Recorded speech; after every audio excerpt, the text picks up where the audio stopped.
গত শনিবার গাজা থেকে ৬ ইসরায়েলি জিম্মির মরদেহ উদ্ধারের পর থেকে প্রধানমন্ত্রী বেনিয়ামিন নেতানিয়াহুর বিরুদ্ধে বিক্ষোভ চলছে তেল আবিব ও জেরুজালেমে। গতরাতেও জিম্মিদের মুক্তির জন্য অবিলম্বে চুক্তির দাবিতে তেল আবিবের রাস্তায় বিক্ষোভ করে হাজারো মানুষ। এক পর্যায়ে পুলিশ তাদের ওপর চড়াও হলে সংঘর্ষ বাধে, আহত হয় বেশ কয়েকজন, আটক করা হয় অন্তত ২০ জনকে।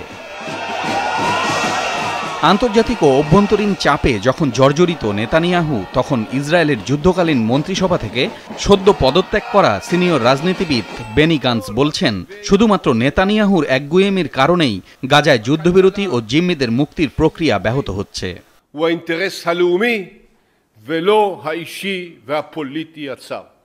এদিকে প্যালেস্টাইনের স্বাধীনতাকামী সংগঠন হামাসের প্রধান ইয়াহিয়া সিনওয়ার সহ ৬ সিনিয়র সদস্যের বিরুদ্ধে গত ৭ই অক্টোবর ইসরায়েলে হামলা চালানো সহ বিভিন্ন অপরাধে ফৌজদারি অভিযোগ গঠন করেছে যুক্তরাষ্ট্র।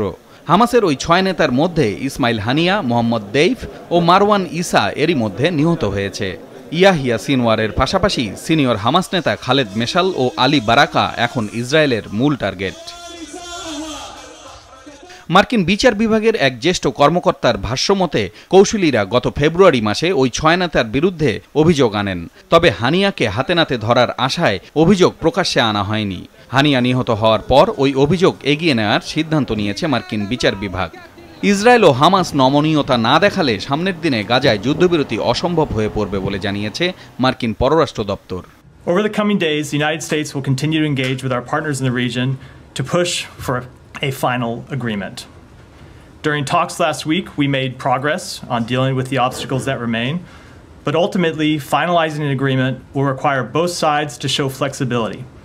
It will require that both sides look for reasons to get to yes, rather than reasons to say no. ইসরায়েলের অব্যাহত হামলার মধ্যেই গাজায় শিশুদেরকে পোলিও টিকা দেয়া হচ্ছে।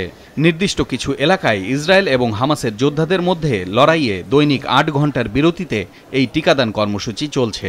এমন অবস্থায় জাতিসংঘ মহাসচিব বলেছেন, টিকাদানের জন্য সাময়িক অস্ত্রবিরতি কার্যকর হওয়াটাও দীর্ঘমেয়াদী যুদ্ধবিরতির ক্ষেত্র তৈরি করেছে। The Secretary General has been following very closely the campaign against polio, which is now underway in the Gaza Strip. He's been moved by images of young children receiving their vaccination in the midst of rubble and utter ruin. If the parties can act to protect children from deadly virus, he said, surely they can and must act to protect children and all innocents from the horrors of war. এদিকে গতকালও গাজার বিভিন্ন স্থানে চালানো Israeli বিমান হামলায় আরও অন্তত ৩৫ প্যালেস্টাইনি নিহত হয়েছে। নতুন এই হামলায় গাজা শহরের উত্তরে একটি হাসপাতালের ব্যাপক ক্ষয়ক্ষতি হয়েছে।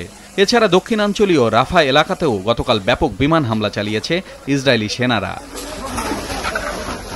পলাশ রঞ্জন রায়, মাছরাঙা নিউজ ডেস্ক।